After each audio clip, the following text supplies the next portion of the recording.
So before we knew how delicate flowers were, we looked at our scars, pricked from picking, and we brought that pain to God, and He brought us purpose.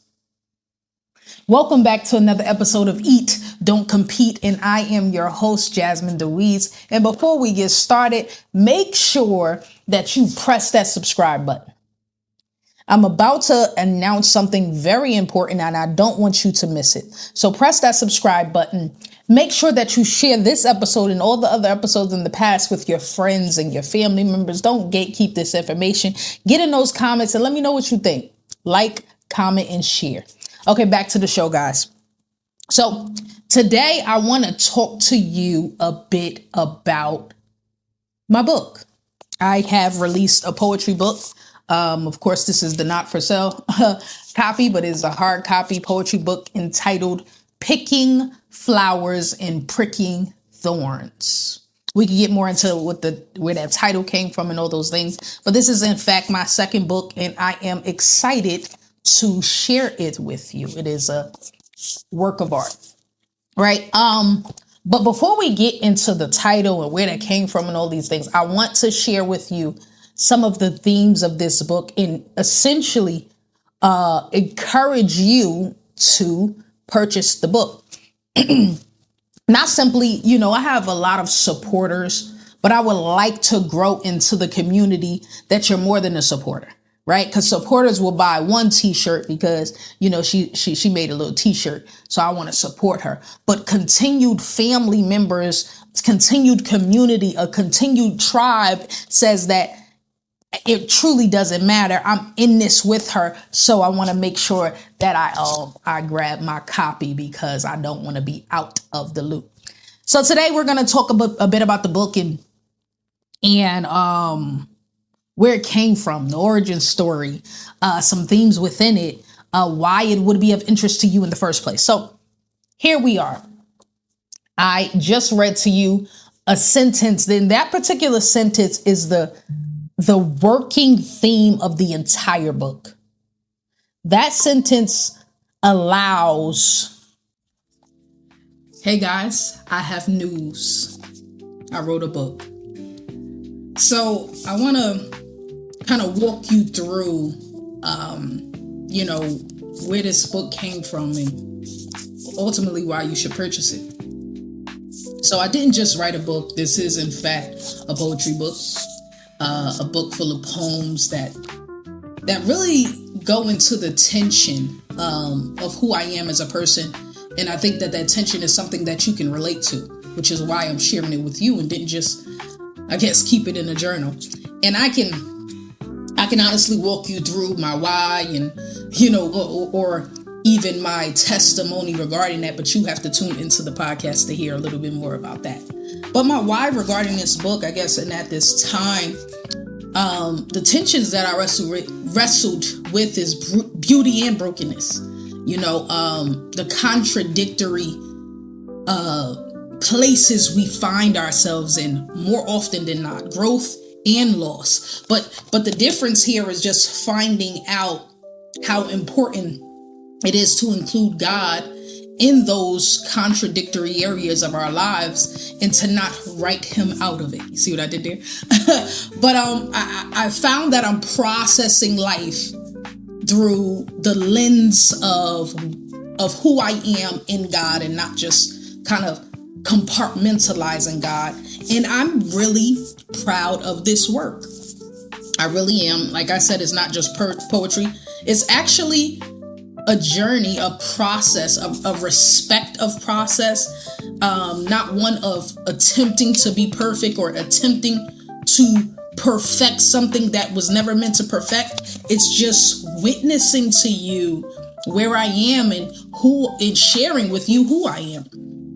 The title of this book is called Picking Flowers and Pricking Thorns. That's a mouthful. Picking Flowers and Pricking Thorns. Let you take a look at the cover. Designed this about a year ago. Here's the back. It's an imperfect work.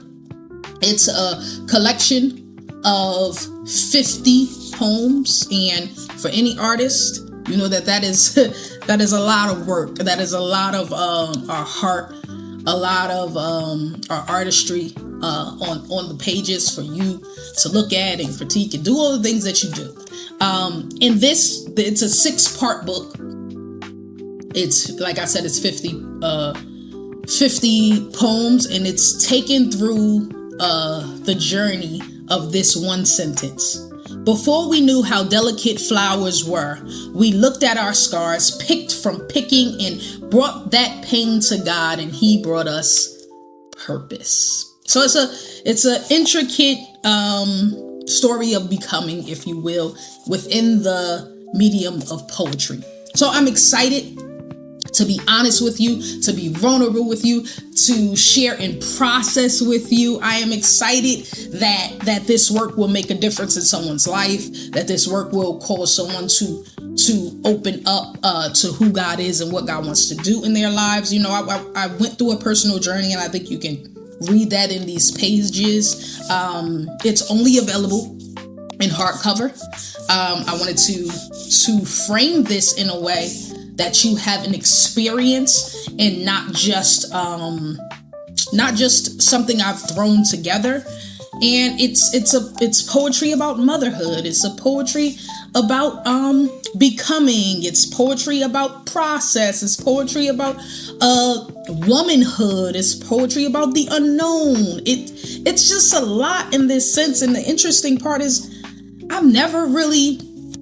I've came into this poetry space as a spoken word artist. And so I don't know that I've ever wanted to actually write and publish a book because of the era and the time frame that I came in.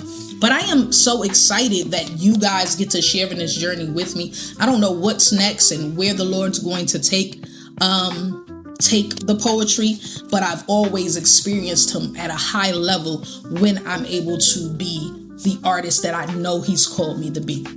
So with that being said, this is Picking Flowers and Pricking Thorns. It is now available on Amazon, and it will soon be available on multiple other platforms by May 2026. So I'm looking forward to you guys not just picking up the book and enjoying it, but sharing it with someone, sharing this video with someone, making sure that you spread the word so that we can grow in our understanding of becoming and what's that like. And it's okay not to know everything. It's okay not to be perfect, but I would love for you to purchase this. It would truly make my heart smile.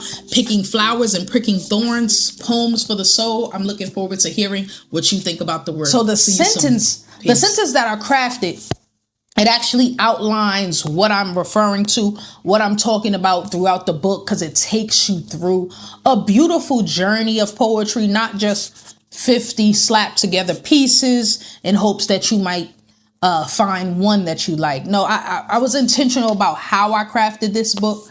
I've been doing poetry for quite some time, but the how of it, I made sure that it was more deliberate than it was haphazard. So what I wanted to talk to you about, let me make this a little bit. I will be reading because I don't want to miss anything in telling you these things. But the sentence that I read to you it said, before we knew how delicate flowers were, we looked at our scars, pricked from picking, and brought that pain to God, and He gave us purpose. So it's broken into 6 different parts. Before we knew it, that one component, that first piece of the sentence, before we knew it is the before awareness has occurred, right? It's kind of ignorance, if you will. It's the part that we haven't yet recognized who we are, right? And those poems that are encapsulated in that piece, it lacks the understanding and the depth of where we tend to go in our journeys of becoming. So it's the inexperience, it's the unfiltered emotions. So when you're reading it, it's my desire that you will read it from that framework. Second part of the sentence, how delicate flowers were. Now we're beginning to get into this place of awareness. this place of understanding, not everything, but just a little bit more. It's a realization and this initial understanding of one's, spiritual and personal condition. And at this point, it's about being conscious of the need for transformation and the initial steps toward it. Right. And now the third part of the sentence is how delicate flowers were. And now the third part of the sentence is we looked at our scars. Now we're looking at, think about it for a second, like in a more liberal, specific framework. Like imagine yourself actually looking at your scars. What are you doing? You're ultimately reflecting. This is the part of the book that's reflecting on some things. Make sure I can see this. Reflecting on some things. Here's the focus and the introspective component of who I am and my own understanding. This particular theme, it dwells deeper, right? Deeper into examination of self, examination of faith, examination of the world around us. And it encourages you as the reader on this journey into who we are, who we're becoming, and who we are in our relationships with God. So from picking flowers, this part is about behavior. So this section, this section and this theme, it emphasizes the changes in the actions, in our actions and behaviors that result from newfound awareness and reflection. So it's about the tangible shifts in our lives, both yours and mine, because I think that as you read through these poems and you read through these themes and you understand a little bit more, you will be aligned with you can relate to some of the stuff will prick you a little bit yourself about what it is that I'm discussing and how relevant it might be to your everyday life. And I think it aligns with some of our spiritual convictions, some of our day-to-day lives, and how we're ultimately getting pricked day in and day out. And then the second to last theme is the second to last part of the sentence, and brought that pain to God. So here we are at a place of surrender. So this thing focuses on the ultimate act of yielding one's will and life to God.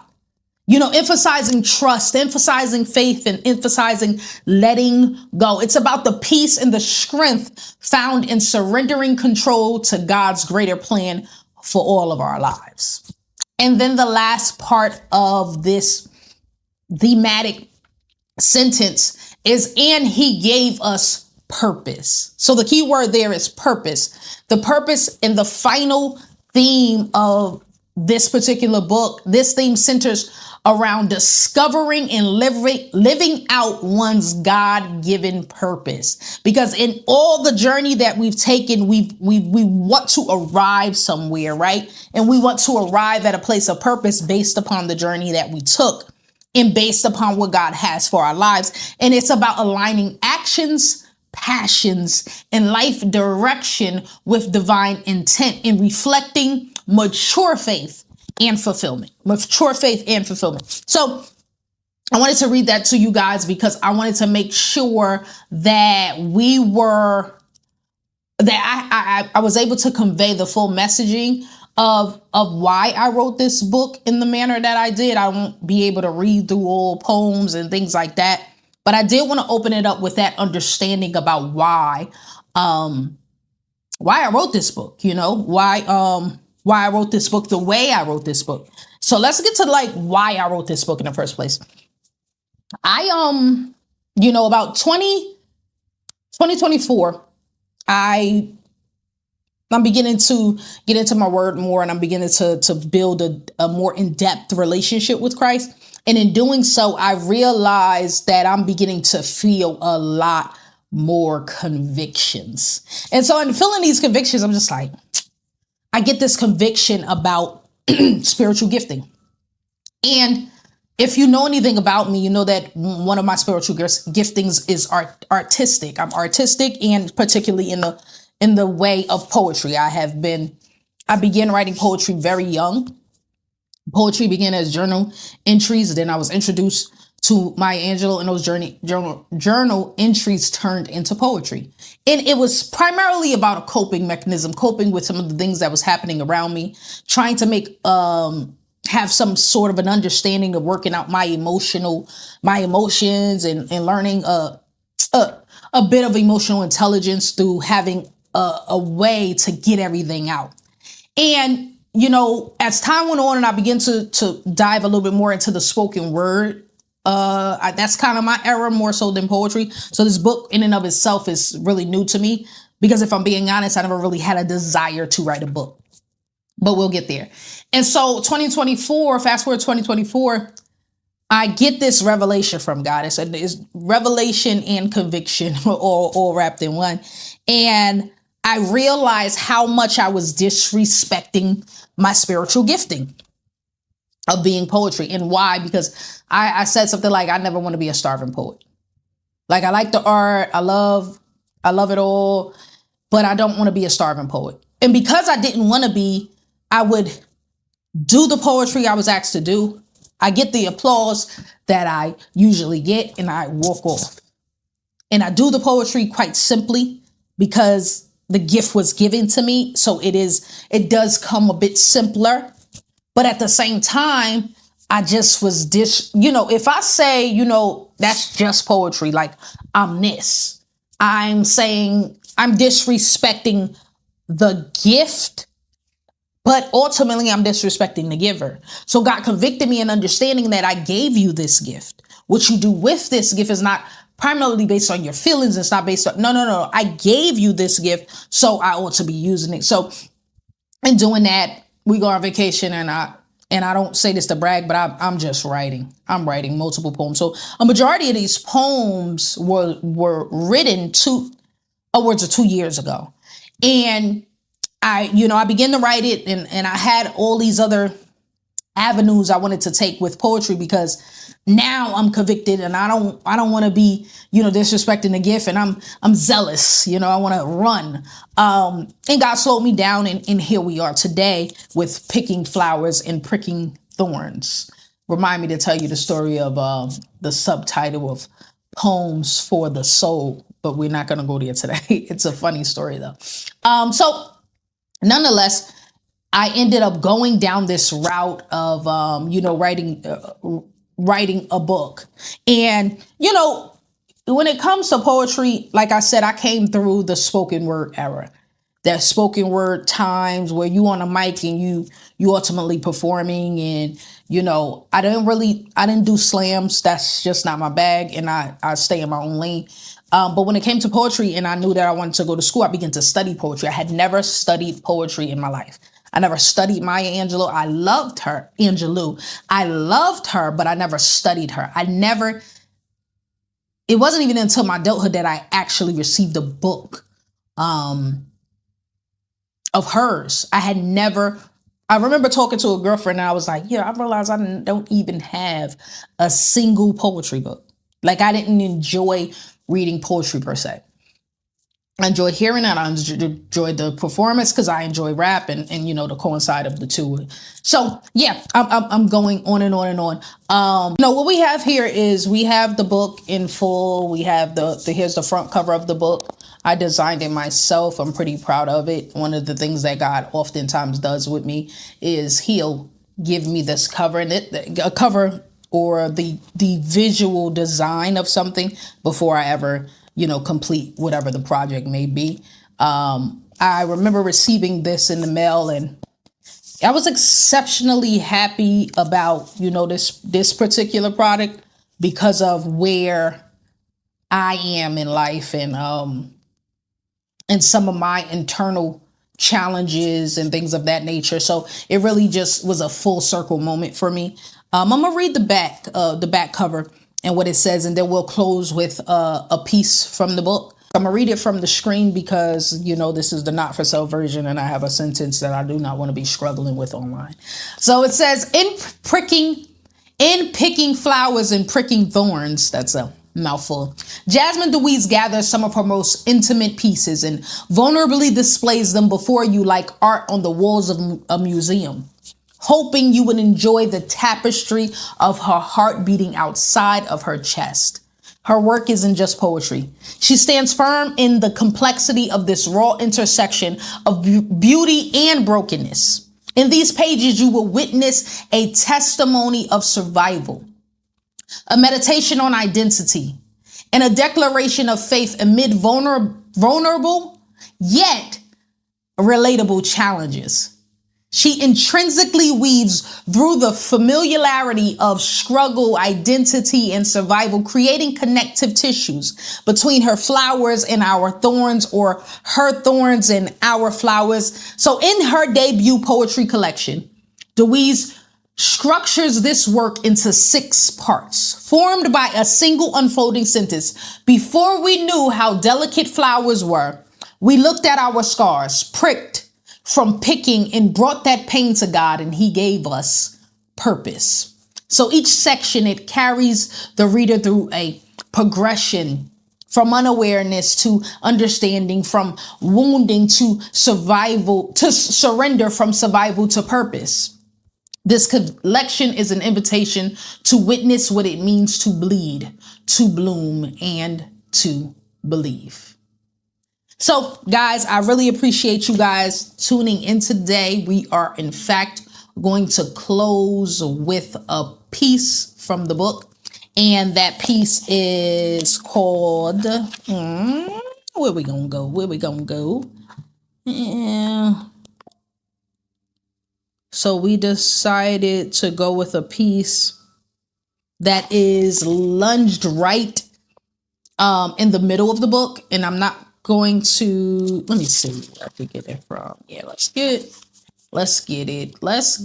This poem is called Mason Jarred Butterflies.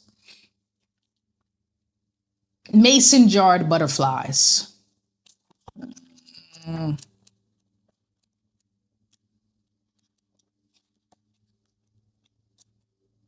Yeah.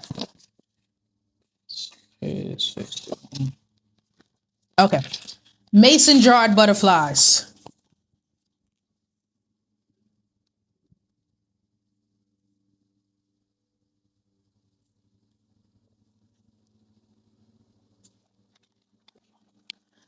Pretty mouths tell ugly lies. Bitter hearts erupt where wisdom resides. Pure souls beaten and battered. Emotions splattered like brain matter, and bullet fragments split cheeks. I can't seem to make out the chatter. Spirit sings hell's hymns dressed as lullabies. It's the whole you or the whole in you, a mason jarred butterfly. Thank you guys for tuning in to another episode of Eat, Don't Compete. Pick up the book today, Picking Flowers and Pricking Thorns. Jasmine Deweese, I'll see you soon. Peace.